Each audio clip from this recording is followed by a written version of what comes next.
Saviez-vous qu'on a tous un cerveau dans la main? En fait, je veux vous parler d'un concept de Daniel Siegel qui s'appelle le cerveau dans la main et qui nous aide à comprendre les réactions émotionnelles des enfants. Imaginez que votre main représente le cerveau. Votre pouce représente le système limbique. C'est le siège des émotions très fortes, c'est aussi ce qui régule nos réactions de survie en cas de danger. Les doigts repliés représentent votre cortex préfrontal. C'est le lieu de la régulation des émotions, mais aussi le lieu de la pensée rationnelle. Tout va bien, vos doigts sont repliés et donc le cortex préfrontal garde le contrôle. C'est l'état idéal pour prendre des décisions, pour apprendre, pour interagir, pour communiquer avec les autres, puisque vous êtes capable de penser et de rationaliser les situations. Quand une grosse émotion survient, alors votre cortex préfrontal saute, comme le couvercle d'une cocotte minute.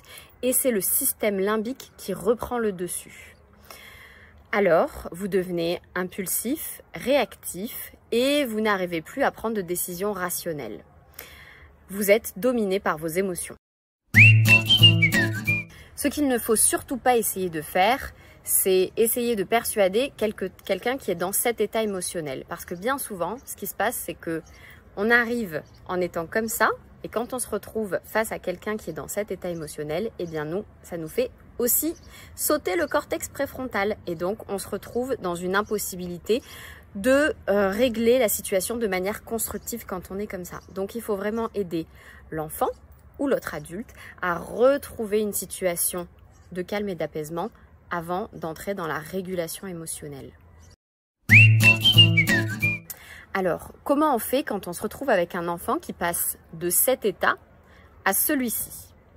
Première chose à faire, c'est de ne pas essayer de régler le problème ou de lui faire gérer ses émotions quand il est dans cet état, puisqu'il ne le peut pas. Donc, on va d'abord l'apaiser, l'aider à se recentrer, être empathique avec lui et lui permettre de retrouver du calme.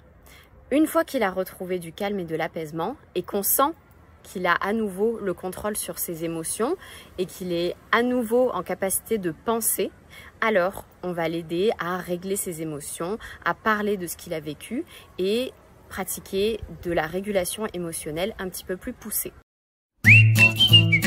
Donc ce concept du cerveau dans la main de Daniel Siegel, ça peut nous permettre de mieux gérer les moments de crise et ça peut aussi être un outil à utiliser avec les enfants parce que c'est très simple à comprendre et imagé.